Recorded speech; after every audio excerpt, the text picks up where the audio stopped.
Mr. Speaker, we take note of the energy and the zeal with which the Minister for Local Government, Honorable Balaam is doing work out there. We hope that he will keep on the right side of the law.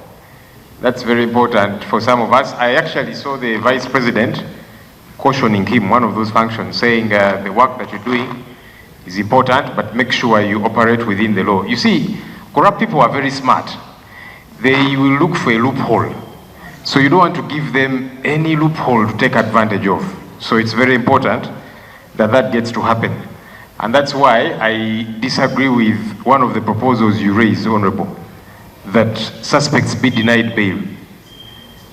That's totally unconstitutional. You see, we need to strengthen our judicial processes. So any suspect, whether they're suspected of committing murder, nowadays they come up with all sorts of things, terrorism and so on, and then you say now these terrorists should not be granted bail. That's unconstitutional. If a suspect has been gotten, Article 28(3)(a) of our Constitution provides for the presumption of innocence. Take the suspects to court, let the judicial process be smooth and operate as it should. Otherwise then, it is going to be abused when you say, let's deny bail. Before you know it, many other people are suffering the same. Mr. Speaker, the reality is that some of us have been vindicated. That's why we are beaming with a smile. Why? For a long time, we have talked about corruption.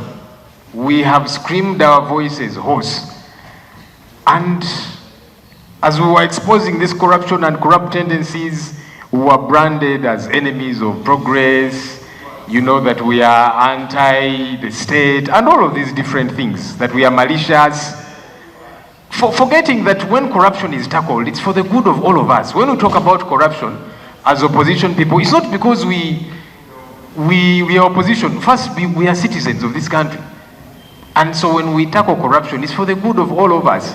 Mr. Speaker, years ago, there was an entity called Uganda Airlines, which myself, together with other people, we went head-on against the corruption therein, and were branded all manner of names.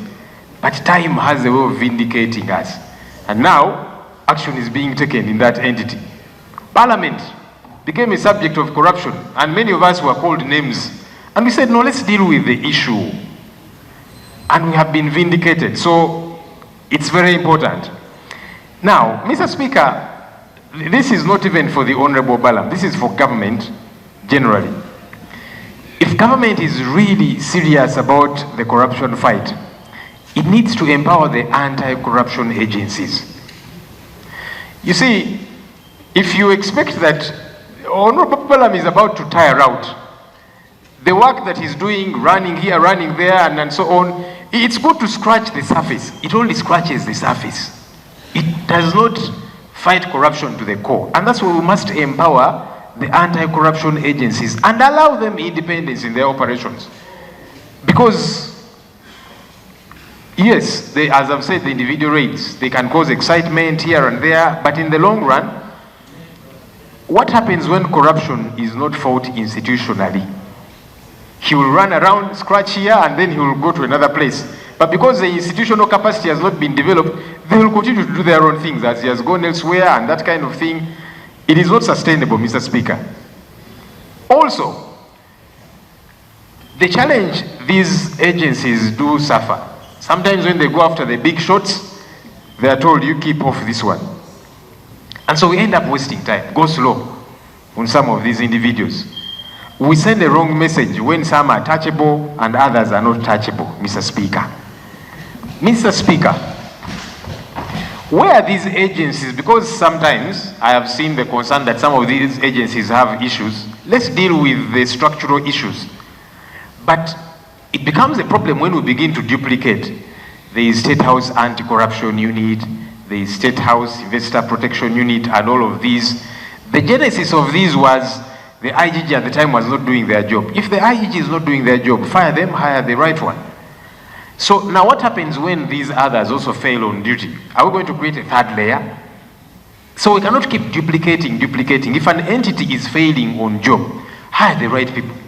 fire the other ones, as opposed to duplicating, because where do you stop with this?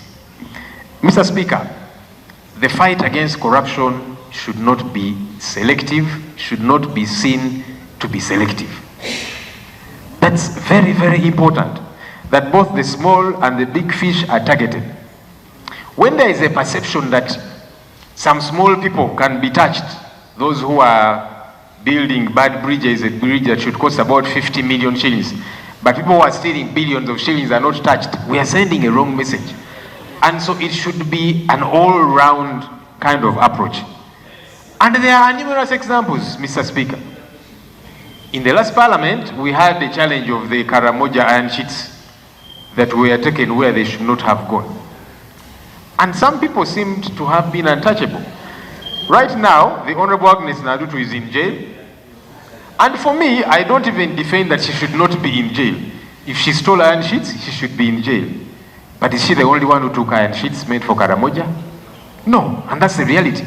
So when we do the fight against corruption selectively, we are sending a wrong message. We cannot send a message that some are touchable and others are not touchable. That's problematic. Finally, Mr. Speaker, I would like to caution the Honorable Minister. He's talked about rallies that we see him organize, and as he has mentioned, these rallies go on through the night until the wee hours of the morning. That's outside of the law, I believe. Because I have seen concerts, people are told your concerts should not go beyond 12 noon, 12 midnight. Meetings, public meetings should not go beyond that time. So you also want to operate within the law. Otherwise, people will say, if the other rally could happen beyond that time, why am I being targeted? I hope you get the point. So that we don't throw the baby out with the bathwater. I thank you. Thank you, Honorable Man. We have lost as government. They should be summarized. Almost. Several other issues raised, including misuse of youth livelihood funds, misuse of road rehabilitation grants, show day work at Kaberebe, the primary school toilet, to a tune of 60 million, all of which were under investigation by State House Anti-Corruption and Minister of Works. In the Buweju, the district engineer and the chairman of the district and several others participated in corruption. One of the tractor operators had reported that chairman had received 96 million, but the tractor operator was given 6 million and work done. The road was cleared. So the chairman wanted that man called he wanted the chairman to sign for the money, and they wanted the driver, the tractor operator to sign for the money. The old man refused. He said, I will not sign for what I have not spent. So chairman is under investigation. Furthermore, chairman of Weju, Deo Atuhaide, is under investigation. We got details of a deposit of 14 million from one of the material suppliers of the district on his account. So investigations are ongoing. Other issues raised included the fraud in tea seedling payment, construction of administration block in wetland, setting off government jobs. This has been the main problem in all districts. People are complaining about jobs. We moved to Mitoma on 8th August, Mr. Speaker. We visited Mitoma district headquarters. We had a meeting. We found laxity by police in conducting timely investigation. The residents cited several murder cases which have not been concluded, even when suspects were known by the community. Furthermore, the community member also raised the concerns that exhibits were released by police after receiving bribes, thus weakening their cases. In regard to this, I direct the Regional Police Commander, Greater Bushen, to transfer the OC Mitoma on approval of the Inspector General of Government. That was done immediately. And he has been put on Katebe pending police disciplinary department process. The district education officer, Barungi Peace Gloria, was implicated in several education-related malpractices, including irregular charging of government students, mismanagement of SFG grant, Rutaka Primary School, extraction of a private student from registration, among others. She was also charged. She created a primary school which never existed, and that primary school has teachers. That primary, yes, a ghost school, which doesn't exist on ground. That is in the constituency of the Right Honorable Deputy Speaker. So she receives grant, they receive textbooks, and they receive salaries for teachers who have never been seen. So at Higarama Playground in Mtereko Sub-County, I was lucky to be joined by my brother, the Right Honorable Deputy Speaker, Right Honorable Thomas Taibwa. Together we handled several communal issues and educated masses on government programs. That rally proceeded up to 2 a.m. We moved now to Pakwach. But before Pakwach, they have left out a bridge. In Mitoma, there is a health center 3 which was built, never equipped, but it exists. It is there, but there are doctors, they have never opened it, but it is there. And people receive money for that health center. There is also an abattoir where they slaughter cows, built behind a pitla tree which is full. So the fries are moving. See that wastage, and they used 70 million. When you look at the structure, it is not even 10 million. When I look at that structure, it's not 10 million. So that is what was in Mitoma. So the engineer appeared in court last week on I think Thursday, and the DEO and 8 others have appeared in court from Mitoma district. Then went to Pakwach. The engineer received 1,900 million to work on 1 kilometer low-cost road, but I found he had only done 4 years ago. He had only done 20 meter, which he worked on when I was there. So when we intercepted him with the town clerk, he said, money, money, money, money. I said, where is the money? He said, money, money, money, money, money, money. I said, where is the money? That I have material. Where is the material? Money, money, money, money, money.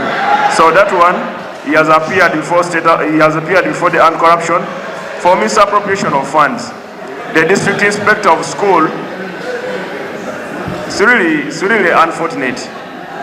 In the same district of Pakwach, the district inspector of school, Odonkala Maxwell, was also recommended for interdiction over allegation of charging UNEP fees in government schools. The matter had previously been investigated by the area police, but the file was closed without charging him. So the matter has been reinvestigated and will appear in court this week.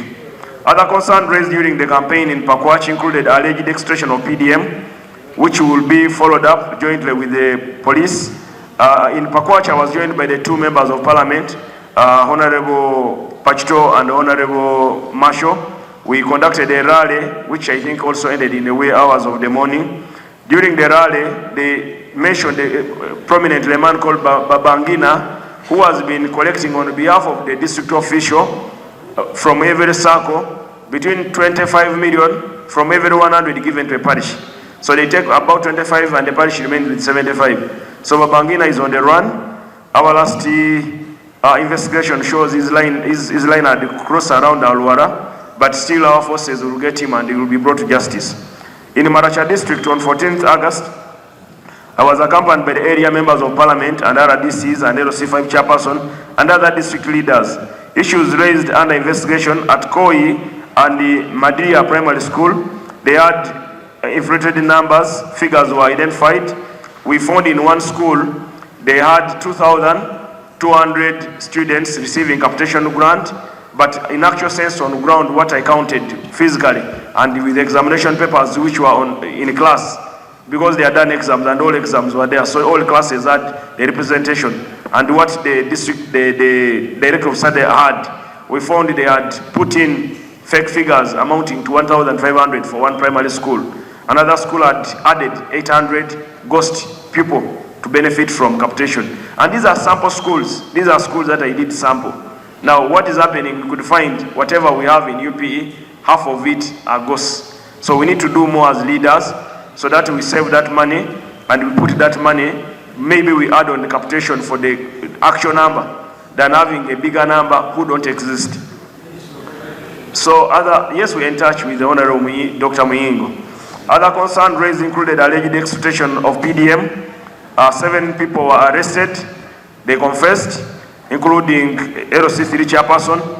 By evening, we arrested small 3 who had also received. So in Maracha 10 were arrested over PDM and they confessed, but they will still appear in court. They will have to refund and appear in court. PDM is for the poor. Kasese district, the entire former district service commission was reportedly extorting between 3 to 18 million from job applicant using proxy and office messengers. A general inquiry file was opened against the entire previous commission by State House Anti-Corruption. Investigations are ongoing. Land measuring about 200 acres meant for the resettlement of IDPs in the Mohoche Town Council has since been encroached on, subdivided, and the program frustrated by syndicated corruption. We are investigating this matter, the CID and State House and corruption, sale of plots of the green belt in the area, municipality along Chamembe Road, Kasese Mbarara Road, Lions Park, along Senare Street, despite presidential directive halting transaction on disposing of government land or any strategic asset without approval of Parliament. Inflated enrollment figures were identified in Iwunga Primary School, Kirembe Primary School, Road Barrier Primary School, Kiea Primary School, and we found also they were charging 240 government schools for UNEB, and yet government pays UNEB for our candidates. In the Bunyangabo, actually in Kasese there is another school where they built in Katwe sub-county. They built a small kitchen. When I posted, someone sent it to me that this is a kitchen for the school, and 103 million had been spent. When I posted and said I will come to Kasese, I found that kitchen had been expanded to a bigger one. Then when I went on ground, I asked the district engineer and production officer, who built this? Is this a ghost? Where is the drawing? When I looked at the drawing, the act had been implemented, but initially they had commissioned, the RDC had commissioned a smaller version of the toilet. So those are some of the problems. In the Bunyangabo,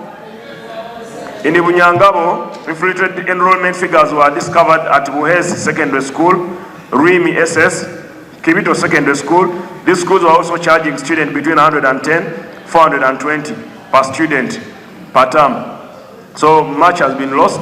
In Chivito, the community raised concern. They have been collecting money for the bus for the last 15 years, and they charge parents 20,000. If you have 1,000 students and they are paying 20,000 every year, every new child pays the same for 15 years.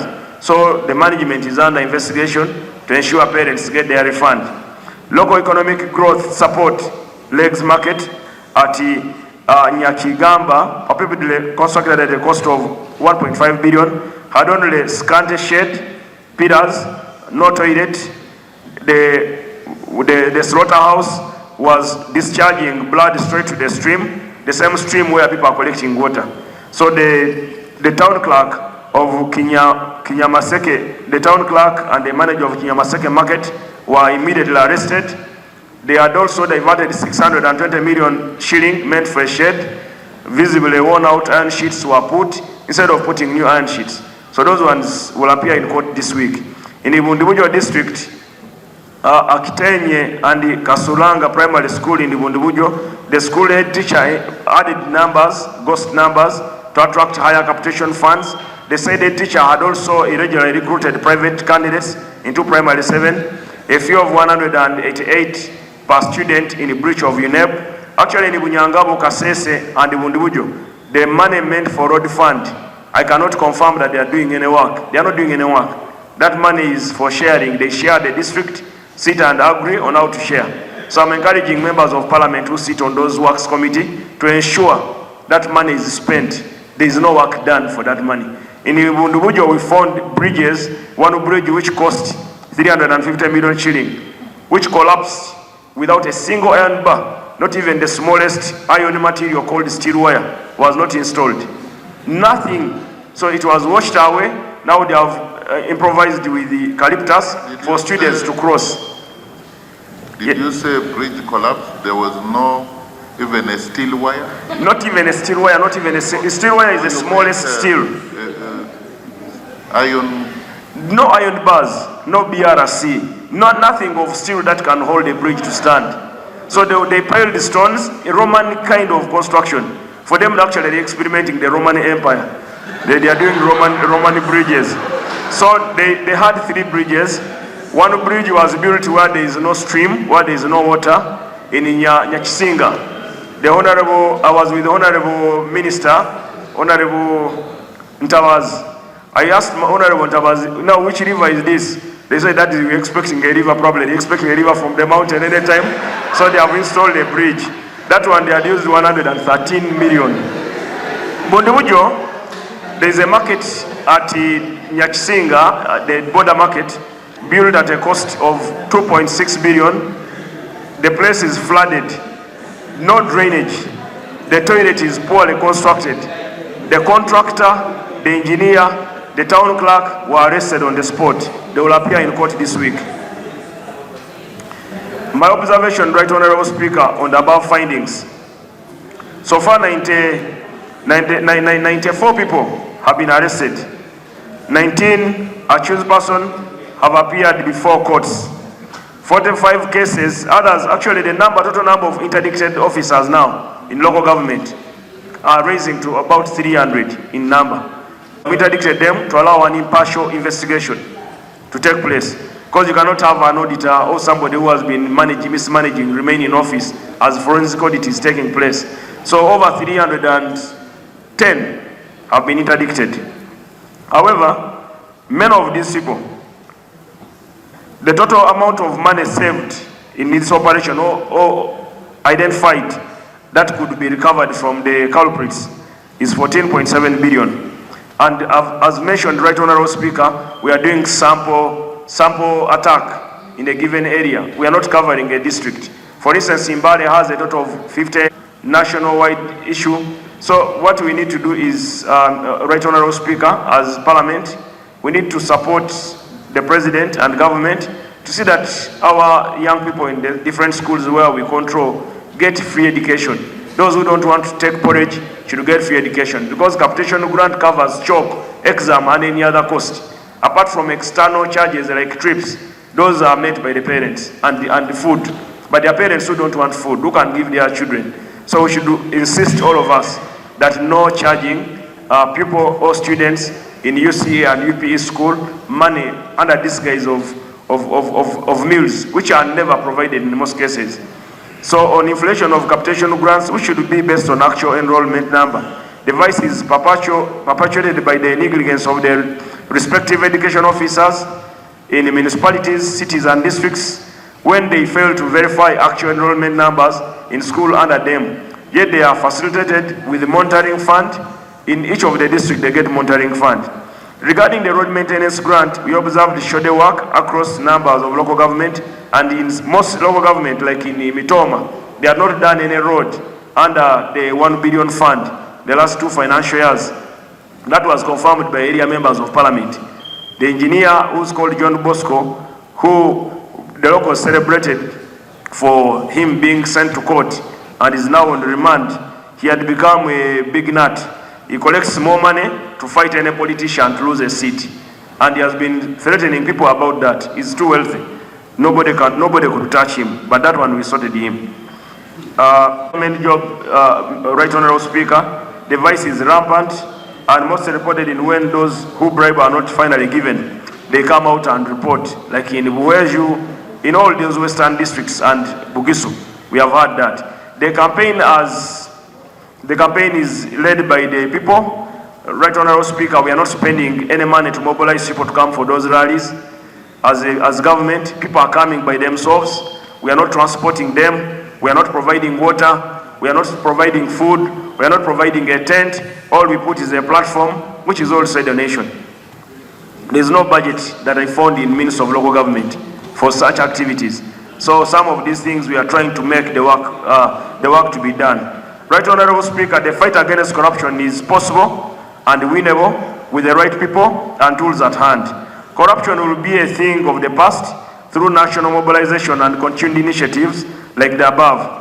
The above findings are from a sample view, and due to the resource constraints, my team is unable to visit other facilities. My recommendation, the Minister of Education and Sports should clarify on the issue of voluntary charges, the limit, usage, and issue guidelines on irregular charges across all the country. The settlement should come from the Minister of Education. That is my recommendation. So that people will cost 50,000. So any school that wants to charge meal should pay 50,000, not charge more than that. A directive must be issued on cancellation of all titles in Central Forest Reserve that were made in Masaka. The communication between Minister of Water and Environment and Minister of Land, this should be implemented. The 1 billion road grant is made conditional on performance and utilization, with further more resources to be given to best performing districts Further, a monitoring mechanism to ensure quality work and standard should be put in place by Ministry of Works, Transport and local government. Because currently there is no technical supervision of local government engineers. There is no technical supervision. The District Service Commission across the country should be closely monitored. Supervisory and oversight will be instituted.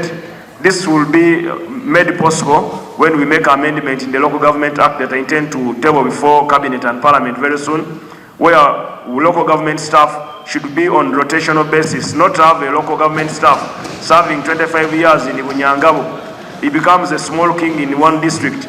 So they should be rotated in the regional, in a given sub-region every 3 years, including chief administrative officers should be removed and rotated at most times. I would like to thank in a special way the Office of the President. Abalungi abatuuliriza era abatulaba olunaku olwaleero tuchaddeko ewa Sheikh Ashraf Dembe. Sebo sanyusa okubalaba amannya agange Seeka Ashraf Dembe akola ku bizibu by'enjawulo. Omuntu singa aba alina ebirwadde musomereddwa tunywa amazzi ga lukuya nga bw'obadde ogalaba tugenda abantu ku kyoto ne twokya emizimu emibi egibabaamu n'okulomba edduwa. Abantu singa abeera ng'ali wano atuuse nsobola okumulombera edduwa ne waba atatuuse nga mpadde amannya ge ng'ali wala neetaase enamba yange yeeno eri 0707763711. Nammwe bannyinaffe abali ebweru oyagala okuba nti oyagala okulombera ku dduwa ng'olina ebizibu viza zibuze amaka gakolongotana sente zikola zimpita mu ngalo ojja kumpeereza ekifaananyi kyo n'amannya go ebyo byokka bijja kummala nja kukulombera edduwa ojja kutereera. Olunaku olusembayo mu mwezi mba n'edduwa ey'awamu ffenna n'abalwadde bange abakadde n'abapya. Salaamu alaikum warahmatullahi wabarakatuh. Uganda Eyenkya.